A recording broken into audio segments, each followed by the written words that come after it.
అమరావతిలోని సీఎం చంద్రబాబు నివాసం కరకట్ట ప్యాలెస్ కు ప్రభుత్వ సొమ్ముతో హంగులు అంటూ వైసీపీ తీవ్ర విమర్శలు చేసింది. ఈ ట్వీట్ మరోసారి రాజకీయ దుమారం రేపుతోంది.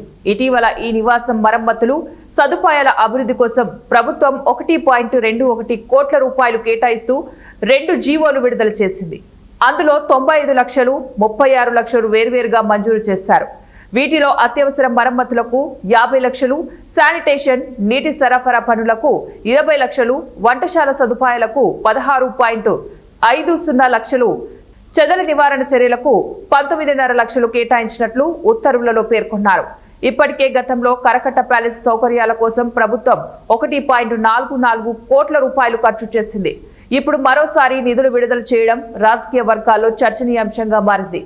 అంతేకాక ఢిల్లీలో సీఎం నివాసానికి సౌకర్యాల అభివృద్ధి పేరుతో 95 లక్షల రూపాయలు ఖర్చు చేసినట్లు నివేదికలు చెబుతున్నాయి. ఈ నేపథ్యంలో సీఎం నివాసాలపై ప్రభుత్వ వ్యయాలపై విమర్శలు వెల్లువెత్తుతున్నాయి. ఈ చర్యపై వైసీపీ తీవ్రంగా మండిపడింది. పార్టీ అధికారిక ట్వీట్లో విజనరీగా చెప్పుకునే బాబు కరకట్ట మీద అక్రమ కొంపలో ఉంటూ ప్రజల సొమ్ముతో హంగులు చేసుకుంటున్నాడు. సొమ్ము నీది కాకపోతే సముద్రంలో కూడా పందిరి వేస్తావు దొంగబాబు అని వ్యాఖ్యానించింది. అలాగే 931 కోట్లతో ఆస్తులలో దేశంలోనే రిచెస్ట్ సీఎంగా ఉన్న చంద్రబాబు ప్రజల ట్యాక్స్లతో తన కొంపకు సౌకర్యాలు పెంచుకుంటున్నాడు అని ట్వీట్ ద్వారా విమర్శించారు.